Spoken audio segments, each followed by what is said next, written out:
ada kegelisahan di kalangan tokoh-tokoh muslim, ada kegalauan di kalangan ulama, dan ini dirasakan secara khusus oleh Presiden pertama Bung Karno. Kenapa? Karena setelah kemerdekaan ada pihak-pihak tertentu yang ingin mendirikan negara berbasis republik. Ada orang yang ingin mendirikan negara berbasis federasi, dan ada orang yang ingin mendirikan negara berbasis khilafah. Semua tidak bertemu, semua main jauh-jauhan. Lalu Bung Karno berpikir bagaimana menyatukan mereka.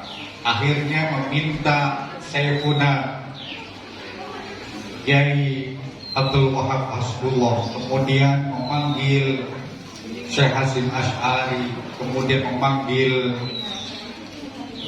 Wahid Hashim untuk bagaimana memikirkan, mempertemukan orang yang tadinya jauh-jauhan, walaupun satu rumah tapi tidak pernah negor, walaupun satu organisasi tapi rasanya itu seperti orang jauh, tidak pernah menyapa. Inisiatif tiga ulama besar itu membuat ide bagaimana mempersatukannya. Karena bagi orang Islam, musuh-musuhan itu haram. Bagi orang Islam itu berjauh-jauhan karena ada perasaan tidak suka itu haram. Karena itu dicetuskanlah kalimat bagaimana dipertemukan mereka supaya halal.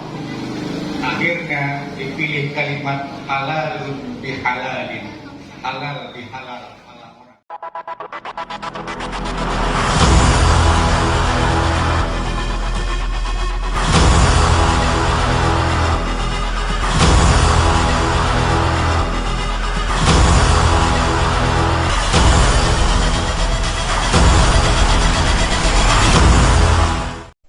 Kami semua santri-santri Kiai Roji, sopan santun berbudi pekerti, kita semua selalu mengaji pada Kiai setiap hari.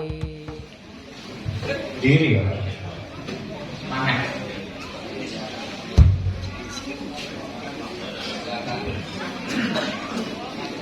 Assalamualaikum warahmatullahi wabarakatuh. Subhanaka la ilma lana illa ma 'allamtana innaka antal alimul hakim.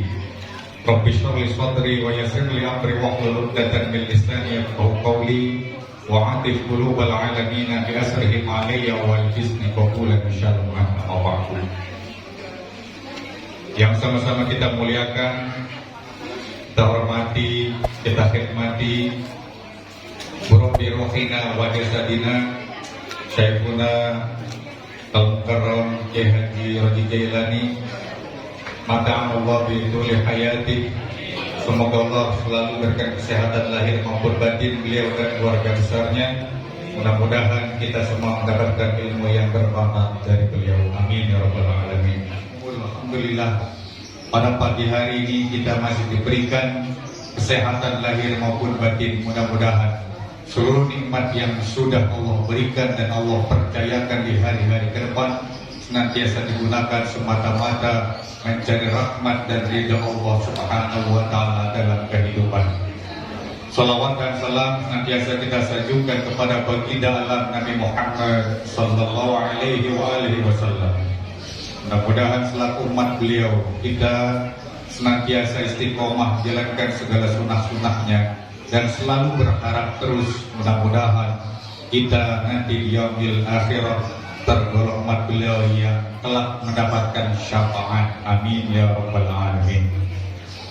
Para kawan-kawan, para jamaah, para guru, para asatizah yang tidak saya sebutkan satu persatu, namun insya Allah tidak mengurangi rasa hormat, ta'zim dan tawadhu saya secara pribadi kepada para beliau. Mungkin diperkenalkan atau diperkenankannya saya atau kami bahwa ini sebuah anugerah buat saya pribadi dan mungkin beberapa kawan-kawan masih bisa terus menyambungkan ke tasalsulan, ke sanadan, baik secara perguruan maupun secara keilmuan zahiran wa batinan. Saya memang dari kecil dirawat secara rohani dan jasadi oleh beliau. Dari mulai pondok pesantren Al-Mahbubiyah, alhamdulillah sekarang bisa bertemu beliau kembali dan beberapa kawan-kawan saya yang lama bisa bersilaturahim. Tentu ini sesuai dengan tema kita atau kegiatan kita, yaitu halal bihalalkan istighosah. Tentu menjadi kendaraan wadah untuk bertemu antara insan yang tak kunjung berjumpa dalam beberapa waktu yang lalu, namun melalui kendaraan wasilah istighosah kita dapat bersilaturahim. Mudah-mudahan segala niat mulia luhur kita untuk bertemu dicatat sebagai amal ikhlas soleh kepada Allah Subhanahu wa Ta'ala. Hadirin sekalian, bahwa tradisi istighosah, tradisi halal bihalal merupakan tradisi keagamaan Islam yang secara unik khas hanya milik orang Indonesia.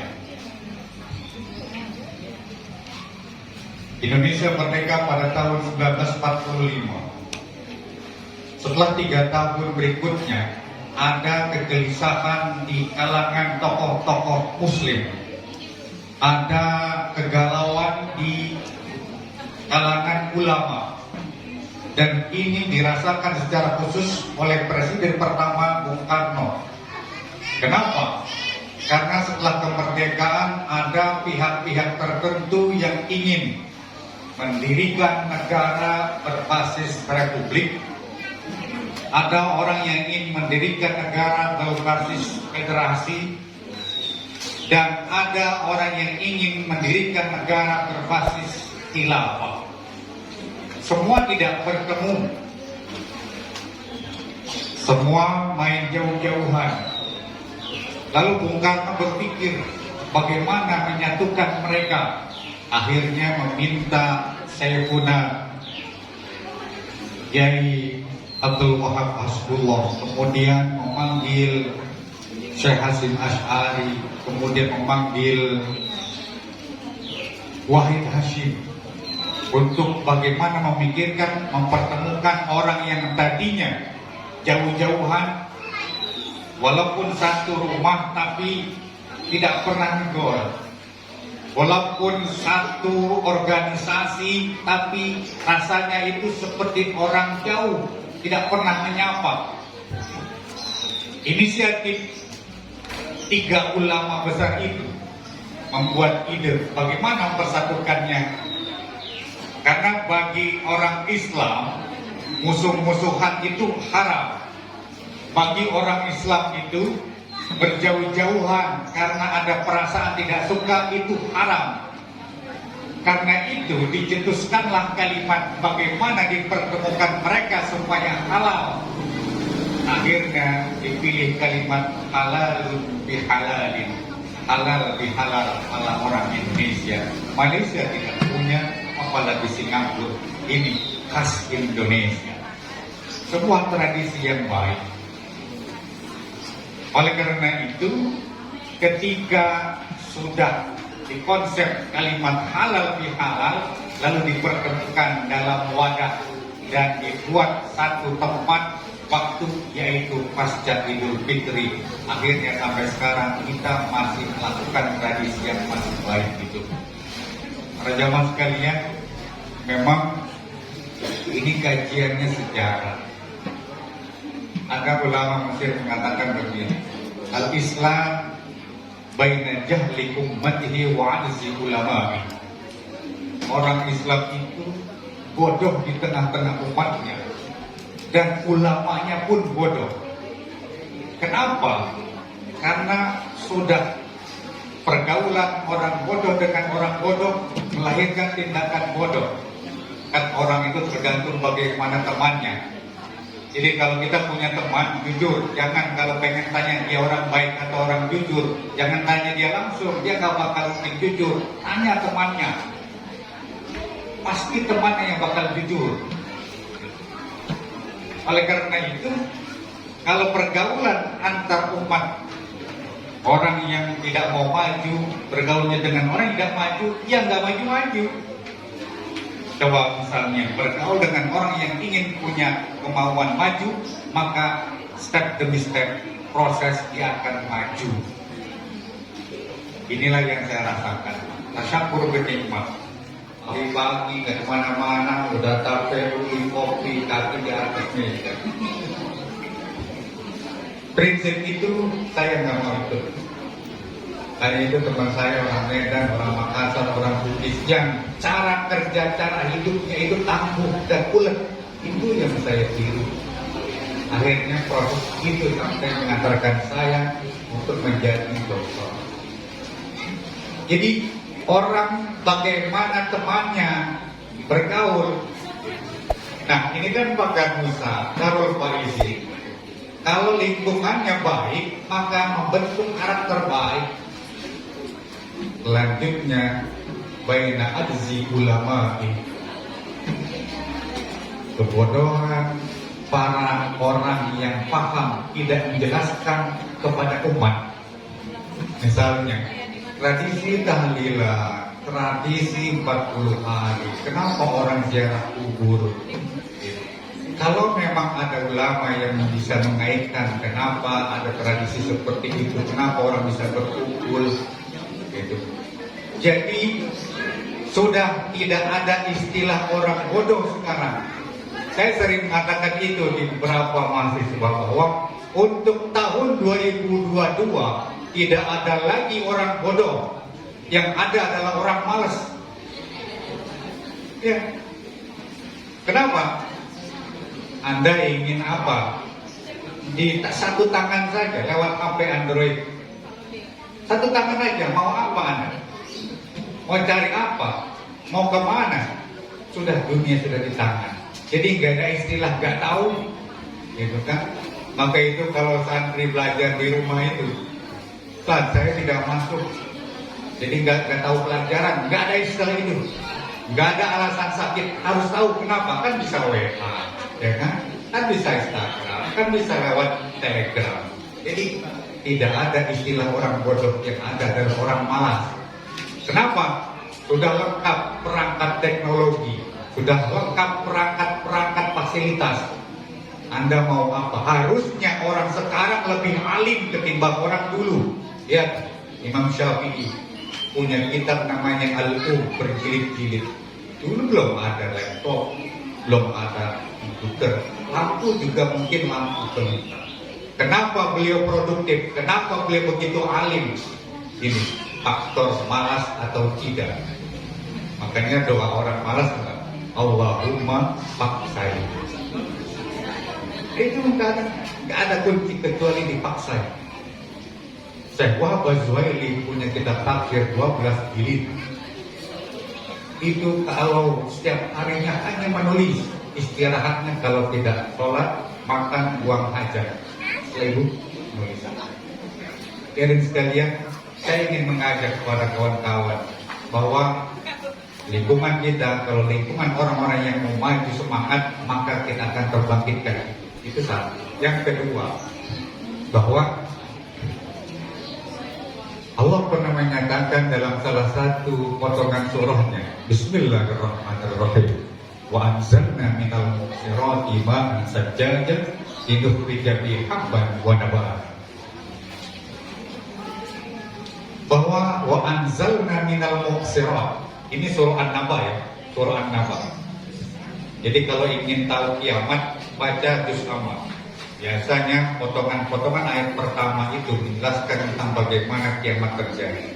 Nah, uniknya di surah An-Naba itu bicara tentang berita besar, Naba.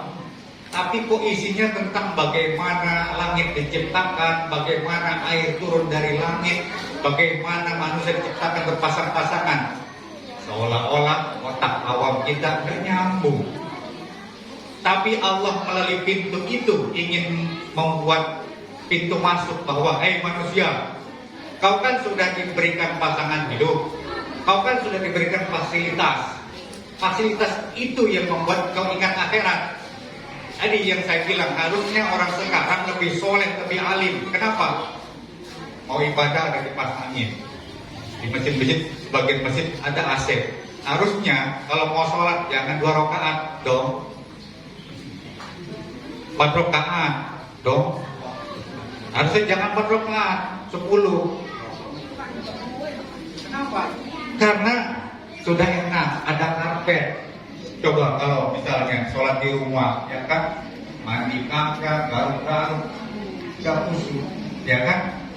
Mau baca Quran, pakai HP, ya kan. Gak harus di musola, bisa di mana saja. Harusnya lebih soleh, lebih cerdas, lebih pintar, lebih maju. Di HP doang mahal, jadi bukan di WA doang. Buat apa itu Google? Dan gitu kan? Itu sudah zamannya, tidak bisa dipungkiri. Nah, tadi kenapa ada ulama yang bodoh di tengah umatnya? Karena tidak bisa mengorelasikan hubungan antar tradisi dengan agama. Begini, ada ayat tentang soleh dalam surah Al-Asr. Wal-asr innal insana lafi khusr illa alladziina aamanu wa 'amilus shalihat. Dan beramal soleh. Surga nggak pakai amal baik, bahkan nggak pernah sholat. Jadi sekampung itu dia mau perang. Lalu ada satu ketua kampung yang ketinggalan, belum mau beriman. Karena takut malu tokoh masyarakat dicaci maki, nama baiknya turun, dia ketemu sama Nabi Muhammad SAW 4 mata. Yaitu kapan? Setelah sholat subuh. Nabi, saya menyatakan di hadapanmu masuk Islam. Asyhadu an la ilaha illallah wa asyhadu anna Muhammadar Rasulullah. Menjelang siang jam 9 dia ikut Nabi berperang. Ternyata di tengah peperangan dia mati di medan pertempuran. Teman-temannya sekampung pada heran. Ini kenapa ini? Kenapa ikut? Karena dia tidak beriman. Nabi menjadi saksi. Saya menjadi saksi. Dia beriman setelah subuh. Jadi orang hanya punya niat baik itu bisa masuk surga. Dia kan nggak sholat habis subuh sebelum zuhur. Artinya bahwa hidup itu gampang sebetulnya. Rubba amalin sogir ta'azzamahunniya. Banyak perbuatan kecil tapi besar si Allah. Perbuatan kecil. Ada orang yang profesinya gojek, biarin gitu kan. Jangan hina dia. Nggak ngaji mulu itu, nggak datang mulu ke musola itu, nggak tahu dia. Banyak rubba amalin kabir tasaggarahun niyah. Banyak perbuatan besar akhirat kata orang tapi jelek di sisi Allah. Saya misalnya ajar ngaji, kata orang tuh alim, kata orang akhirat itu amalnya tidak, padahal niat saya jelek. Jadi hidup itu mudah, manajemen hati itu gampang sekali hidup itu. Gitu. Oleh karena itu kenapa at-taqwa itu haguna, kata tadi kan gitu di sini gitu. Jadi yang dilihat bagaimana dalamnya, luar mengikuti. Dan sekalian saya ingin menjelaskan tadi, wa anzalna minal mu'sirat. Allah bilang begini, kami turunkan wa anzalna minal mu'sirat, dari awan-awan. Kalau kita lihat secara bahasa dalam kamus-kamus atau mu'jam, mu'sirat itu kan dari kata asara ya'suru asrar.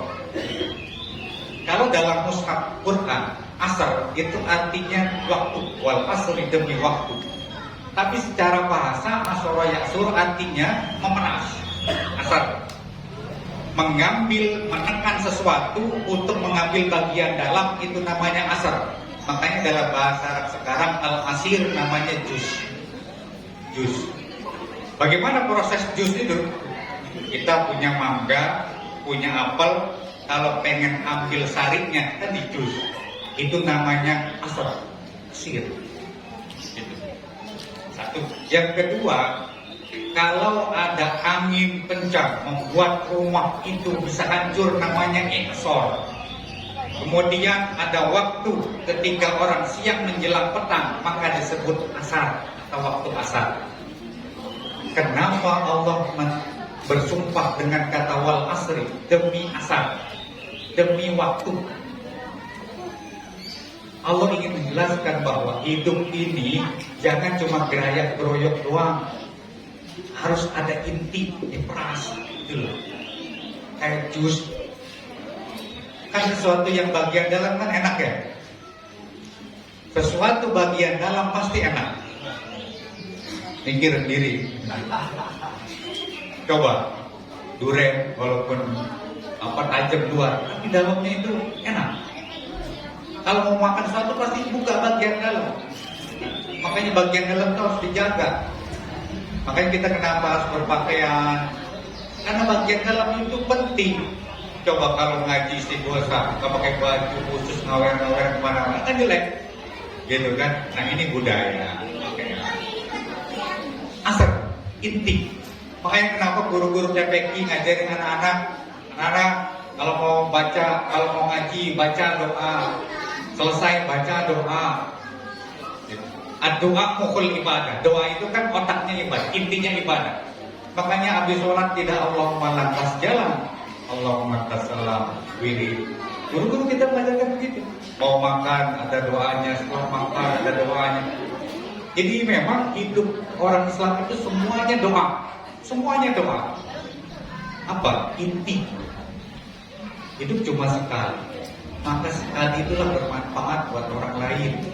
Aksin bilang nas tastakban qulubuhum. Belum buat baik saja, nanti hati orang akan simpati kepada kita.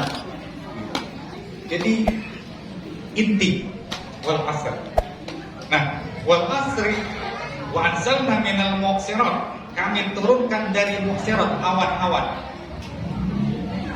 Kalau dalam tafsir Jalalain ya, tafsir Jalalain yang dikarang oleh Imam Abdurrahman bin Kamaluddin bin Abu Bakar bin Sabiquddin bin Bahruddin Usman bin Nasiruddin Muhammad bin Saifuddin Qudrat al-Qudrat yang Syafi'i yang wafat pada tahun 852 Hijriah dari Imam Suyuti. Itu bilang muqsirat itu adalah al-jariyatul lati danat minal haid. Gadis yang memang sudah waktunya muncul darahnya.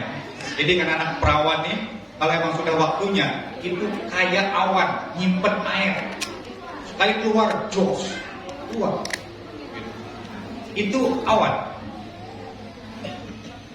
Nah, muqsirat dari awan ma'an sajaja, air yang berlimpah. Linukhrija bihi, lalu kami keluarkan dengan air itu habban, biji-bijian, wanabatan, dan tumbuh-tumbuhan. Apa yang ingin saya maksudkan dua ayat begini? Ada awan, ada air, ada biji-bijian. Saya mengilustrasikan begini. Awan sebagai makhluk udara, laut sebagai makhluk laut, tanah yang menyimpan biji sebagai makhluk daratan. Jadi kalau kita buat angkatan udara, angkatan darat, angkatan laut bersatu, gitu. Makhluk saja awan mau kerjasama sama air aja makhluk yang nggak ada tujuan apa hidup itu mau kerjasama sama tanah, masa manusia satu keluarga aja masih marah-marahan, apalagi udah lebaran. Lihat itu. Mereka nggak dijanjikan surga, enggak dijanjikan, tapi kok berbuat baik. Manusia sudah dijanjikan surga, masih marah-marahan sampai halal bihalal begini kan? Sudahlah, yang sudah halal dipat-pat gitu loh. Sudah. Awan mau kerjasama dengan air mau kerjasama dengan tanah. Lalu terjadilah proses hujan. Ini kan bagus. Buat siapa? Buat manusia. Kan? Jadi proses harmonis makhluk tuh sebegitunya. Kenapa manusia masih gontok-gontokan gitu kayak anak kecil marah-marahan gitu? Udahlah. Makhluk alam aja nggak berakal tuh yang nggak punya tujuan surga akur kok gitu. akur. Akur. Jadi proses hujan kan gitu. Jadi awan menyerap air dalam lautan. Laut ini tidak bisa tertampung kecuali ada kerjasama sama tanah.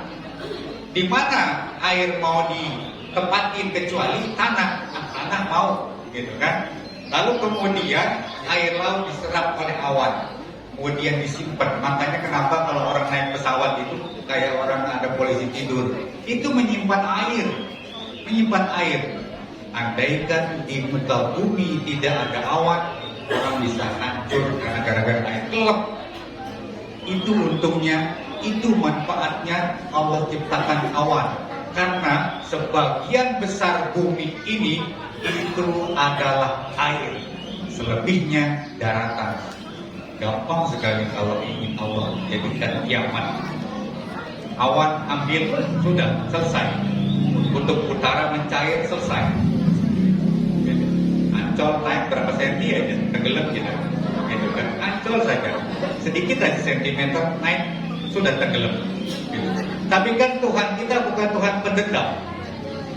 Kalau Tuhan kita pendendam, tsunami Aceh 2004 harusnya ada di kita di DKI Jakarta. Mohon maaf, berapa banyak maksiat yang ada di Jakarta hampir tiap detik, apalagi di malam hari. Harusnya kalau Tuhan kita Tuhan pendendam, harusnya Jakarta lebih dulu tsunami ketimbang Aceh. Tapi Tuhan kita bukan Tuhan pendendam. Itulah kenapa dalam setiap surah Allah selalu awali Bismillahirrahmanirrahim. Allah yang Maha Rahman dan Allah Maha Rahim. Allah mendahulukan kasih sayangnya ketimbang amarah. Ini kan sifat Tuhan. Ya dicontoh sifat Tuhan tuh, ya kan, mengendalikan emosi, ya kan. Ya kalau masalah kecil jangan besar-besarin lah, ya kan. Kalau besar kalau bisa ditutupin, gitu kan. Kan itu enak hidup tuh, hidup rukun gitu kan. Seperti tadi, mansalna minal mu'sirati ma'an sajadah. Lalu kalau sudah akur, nanti akan muncul linukhrija bihi habba, muncul benih, biji hab. Biji. Kenapa disebut biji? Ya kan? Karena dengan biji itu akan menumbuhkan apa? Buah ke atas. Biji. Nah, perlu penanaman dari sekarang. Perlu penanaman nilai dari sekarang. Nilai apa? Nilai karakter. Di NU ya, gitu kan. Acara jam 9, gitu kan. Dia datang jam 9 ditawain, bukan orang NU, gitu kan. NU mah jam 11 datangnya. Gitu. Nah, itu nggak usah. Coba ditata begitu, ditata begitu. Jadi menumbuhkan benih karakter baru, gitu. Karakter baru. Hope, biji. Nah, hope itu artinya juga cinta. Kalau sudah dipasang, sudah ditanam, nanti akan muncul rasa cinta, gitu kan? Kan cinta itu bermula dari apa? Nazratun fatabat samun, ya kan? Pertama itu kan pandang-pandangan, ya kan? Ini kan orang yang jomblo-jomblo ini kan lagi cari-cari ini kan. Walaupun hijabnya itu bisa tembus itu, gitu kan? Pandang-pandangan, kemudian senyum-senyum, cengar-cengir, kemudian parisalatun, minta nomor WA, kirim WA, kemudian palikoun, ketemuan di mall Taman Anggrek. Habis itu apa? Mau tidur janjian sama calon orang tua, kemudian panikahun, menikah, kemudian apa? Pak Amilun bunting segala macam. Jadi, tapi itu proses yang baik, gitu kan? Proses yang baik. Saya ingin menjelaskan begini bahwa dengan melihat makhluk yang ada di situ begitu harmonis antara awan, kemudian angin yang bisa bawa air ke atas, kemudian laut, kemudian tanah, kemudian air. Mereka itu hidupnya rukun, sinkron, harmonis. Kenapa manusia apalagi halal bihalal, ya kan? Menghalalkan sesuatu yang kemarin haram. Saling memaafkan, bukan maaf-maafan ya. Kalau maaf-maafan ada bohongan. Kan ada mobil-mobilan, ya kan, main-mainan, maaf-maafan berarti gak beneran. Bukan, saling memaafkan. Ini maafnya beneran, gitu kan. Nah, ini wadah kita. Nah, apalagi wadahnya diisi dengan istighosa. Itu tadi, istighosa. Ini ada hubungannya erat. Istighosa itu kan polanya istifal, ya kan? Istighosa, istaghisu, istighosatan. Istamala, yastafilu, istifalan, mustafalan, tawa, mustafil, modaka, mustafalun, istafil, lantas tafil, mustafalun, mustafalun. Kan begitu. Meminta. Kenapa orang kalau ada orang meninggal itu diundang tetangga sampai 7 hari? Itu tetangga sadar tuh begitu. Kenapa? Saya pribadi gak bisa mengangkat atau meminta doa ke atas kalau sendirian. Perlu saya orang-orang baik sekeliling saya, tetangga saya itu.